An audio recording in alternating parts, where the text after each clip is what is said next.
দর্শক স্বাগত জানাচ্ছি। কারফিউ না দিলে শ্রীলঙ্কা স্টাইলে গণভবন দখল হয়ে যেত বলে মন্তব্য করেছেন আওয়ামী লীগের সাধারণ সম্পাদক ওবায়দুল কাদের।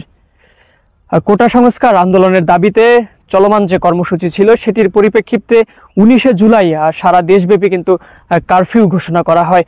আওয়ামী লীগের সাধারণ সম্পাদক ওবায়দুল কাদের যে বিষয়টি উল্লেখ করেছেন, তিনি বলেছেন বিএনপি দেশ নিয়ে গভীর ষড়যন্ত্র করেছে। বিশেষ করে লন্ডনে অবস্থানরত তারেক রহমান শ্রীলঙ্কা স্টাইলে গণভবন দখলের মাধ্যমে গণ অভ্যুত্থানের মাধ্যমে ক্ষমতা দখলের অপচেষ্টা করেছিল, এমন একটি মন্তব্য করেছে ওবায়দুল কাদের।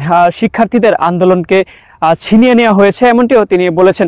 বিশেষ করে তিনি এছাড়াও নোবেল বিজয়ী অর্থনীতিবিদ ডক্টর মোহাম্মদ ইউনূসকে উদ্দেশ্য করে যেমনটি বলছেন, তিনি সরকার বিরোধী কর্মসূচিতে যুক্ত হয়েছে।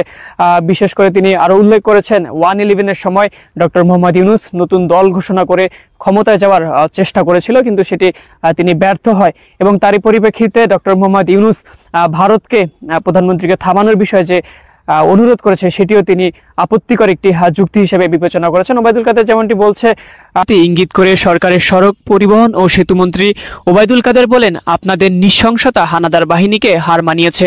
ক্ষমতার জন্য লন্ডনে পলাতক তারেক রহমান গণ অভ্যুত্থান ঘটিয়ে শ্রীলঙ্কা স্টাইলে প্রধানমন্ত্রীর বাড়ি দখল করার টার্গেটও ওই রাতে ছিল।